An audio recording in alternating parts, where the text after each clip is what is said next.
Hello అండి అందరికీ. ఈరోజు నాన్ వెజ్ రుచితోటి మంచి వెజ్ రెసిపీ చూపిద్దాం అనుకుంటున్నాను. అదే గుంటూరు గోంగూర పులావ్. గుంటూరు వాళ్ళకి స్పెషల్ ఏంటండి, అయితే మిర్చి, తర్వాత గోంగూర, దాంతో పులావ్ అనమాట. దానికి కావాల్సిన పదార్థాలు ఇవి: స్లైసెస్గా చేసుకున్న ఆనియన్, పచ్చిమిర్చి, టమాటో, అట్లానే కొంచెం కొత్తిమీర, పుదీనా. బియ్యం అయితే ఒక 1 అవర్ బిఫోరే పెట్టుకున్నాను, ఎందుకంటే మనం రోజు చేసుకునే రైసే, సో అందుకని కొంచెం నానితే బాగుంటాయని నానబెట్టుకున్నాను. తర్వాత గోంగూర ఉడకబెట్టుకోవాలి, నూనెలోనే మగ్గించుకోవాలన్నమాట. దానికోసం బాండీ పెట్టుకొని సరిపోయినంత ఆయిల్ వేసుకొని, ఆయిల్ కాగాక ఈ విధంగా ఒక 6-7 పచ్చిమిరపకాయలు తీసుకొని సగానికి కట్ చేసి వేసుకోవాలి. ఇది వచ్చేసి ఒక గుప్పెడంతా పుదీనా, ఒక గుప్పెడంతా కొత్తిమీర కూడా వేసుకోవాలి. టేస్ట్ మాత్రం నెక్స్ట్ లెవెల్లో ఉంటుందండి, కంపల్సరీ ట్రై చేయండి. ఎందుకంటే కుకింగ్ విత్ జాతరత్నాలు దాంట్లో మన రాకేష్ గారు చెప్పారు ఈ రెసిపీ. సో నేను ఫస్ట్ టైం ట్రై చేశాను, నాకైతే చాలా అంటే చాలా బాగా అనిపించింది. ఆ ఫ్లేవర్స్ కూడా చాలా బాగుంటాయి, కంపల్సరీ ట్రై చేయండి. సో ఇవి కొంచెం మగ్గిన తర్వాత నేను 20 రూపీస్ తీసుకున్నాను గోంగూర, నీట్గా ఒలుచుకొని క్లీన్ చేసి పెట్టుకున్నాను. ఇదంతా వేసేస్తే తొందరగా మగ్గిపోతుంది గోంగూర, ఎక్కువ టైం తీసుకోదు. గోంగూర మగ్గిన తర్వాత అదంతా కొంచెం చల్లారిపోయిన తర్వాత మిక్సీలో వేసుకొని పేస్ట్లా చేసుకోవాలి. నేను ఇంతకుముందు పుదీనా రైస్ అవి చేసుకునేదాన్ని, కానీ ఇది ఫస్ట్ టైం నేను ట్రై చేయడము. మంచి నాన్ వెజ్ రుచి వచ్చిందండి నాకు. దీంట్లో మసాలాలు కూడా ఎక్కువ లేవు, జస్ట్ బిర్యానీ స్పైసెస్ మాత్రమే వేసుకున్నాను నేనైతే. అల్లం వెల్లుల్లి పేస్ట్ కానీ ఇలాంటివి అయితే వేయలేదు, గరం మసాలా ఇంకా ధనియా పౌడర్ ఇవన్నీ ఏం వేయలేదన్నమాట. చూడండి ఎంత మంచిగా ఉడికిపోయిందో గోంగూర అయితే. ఇప్పుడు మిక్సీలో వేసేసుకొని దీంట్లో కొంచెం సాల్ట్ వేసుకుని అయినా మిక్సీ చేసుకోవచ్చు, లేదా డైరెక్ట్ అయినా వేసేసుకోవచ్చు. నేను ఈ విధంగా మిక్సీ చేసేసుకున్నాను, ఇంకా పేస్ట్ అయిపోయింది చూడండి.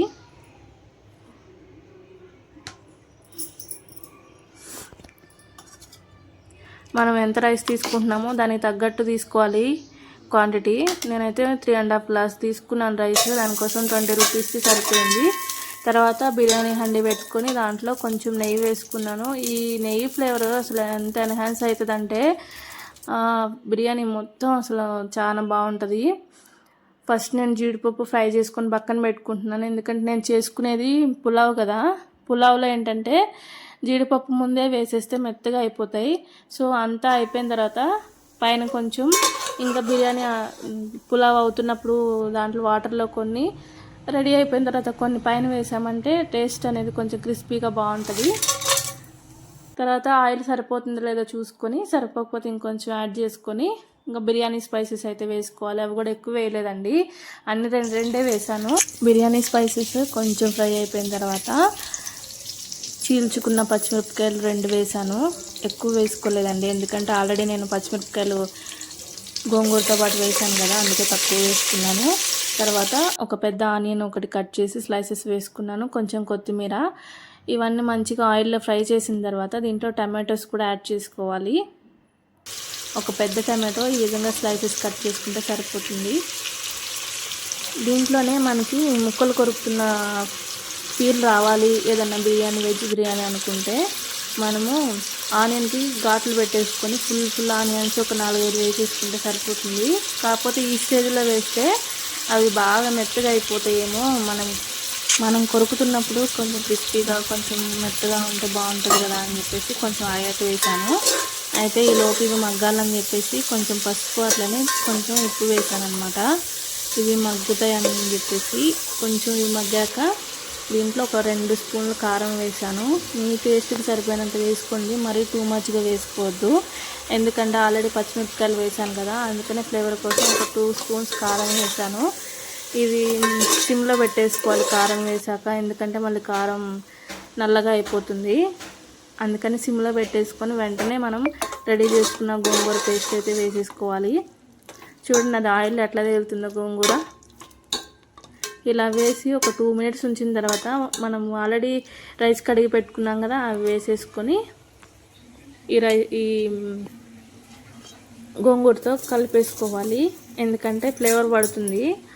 గోంగూర అట్లనే కదుపుకోకుండా ఉంచేస్తే అడుగు మాడిపోతుంది అనమాట. అట్లా మాడిపోకుండా ఉండాలి అంటే మంచిగా మధ్యలో కలుపుతూ ఉండాలి.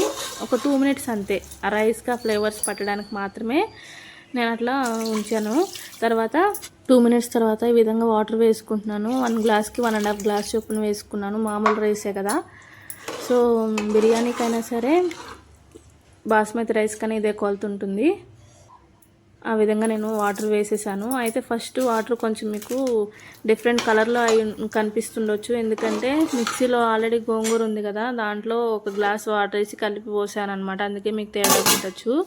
ఇప్పుడు దీంట్లో కొంచెం ఉప్పు వేసేసుకొని మూత పెట్టేసుకున్నాము. తర్వాత ఈ స్టేజ్లో నేను ఇట్లా ఆనియన్స్ కట్ చేసుకుని వేసుకున్నా. ఇవేంటంటే బిర్యానీదంతా మసాలా అంతా దీని లోపలికి వెళ్ళి మనకి నాన్ వెజ్ టేస్ట్ వస్తుంది అనమాట. దానికోసం అని చెప్పి నేను ఆనియన్స్ వేస్తున్నాను. నాన్ వెజ్ కొరుకుతున్న ఫీలింగ్ రావాలి కదా అనేసి ఈ విధంగా వేసుకొని ఒకసారి కలిపేసి పైన నేను కొంచెం ఈ స్టేజ్లో వేయించుకున్న జీడిపప్పు వేసేసి మూత పెట్టేశాను. అలా ఒక 5 మినిట్స్ ఉడికించుకున్నామంటే సిమ్లో పెట్టేసుకొని ఉడికించుకుంటే రెడీ అయిపోతుంది. చూడండి ఎంత బాగా పొడి పొడిగా వచ్చిందో. చాలా అంటే చాలా బాగుంది టేస్ట్ అయితే మాత్రం. ఇంకా అయిపోయింది కాబట్టి స్టవ్ ఆపేసిన తర్వాత ఈ విధంగా జీడిపప్పులు పైన వేసేసుకున్నాను. తర్వాత కొంచెం కొత్తిమీర కూడా వేసేసుకొని సర్వ్ చేసుకోవడమే. వేడివేడిగా తింటే అసలు ఇంకా చాలా అంటే చాలా బాగుందండి. దీంట్లో ఇంకేమి మనకు కర్రీస్ అవసరం లేదు. చాలా అంటే చాలా బాగుంటుంది. ఎవరైనా గెస్ట్లు వచ్చినప్పుడు చిన్న చిన్న పార్టీస్కి హ్యాపీగా చేసుకొని తినేసేయచ్చు. ఇంక ఈ విధంగా సర్వ్ చేసుకొని తినేయడమే. నా వీడియో నచ్చితే కనుక లైక్ చేయండి, షేర్ చేయండి, సబ్స్క్రైబ్ చేసుకోండి. పక్కా కొలతలతో చూపించాను కదా, ఈ విధంగా ట్రై చేయండి. ఎలా వచ్చిందో కామెంట్ చేయండి నచ్చితే. ఓకేనా? థ్యాంక్ యూ ఫర్ వాచింగ్ అండి. ప్లీజ్ సపోర్ట్ చేయండి, సబ్స్క్రైబ్ చేసుకోండి.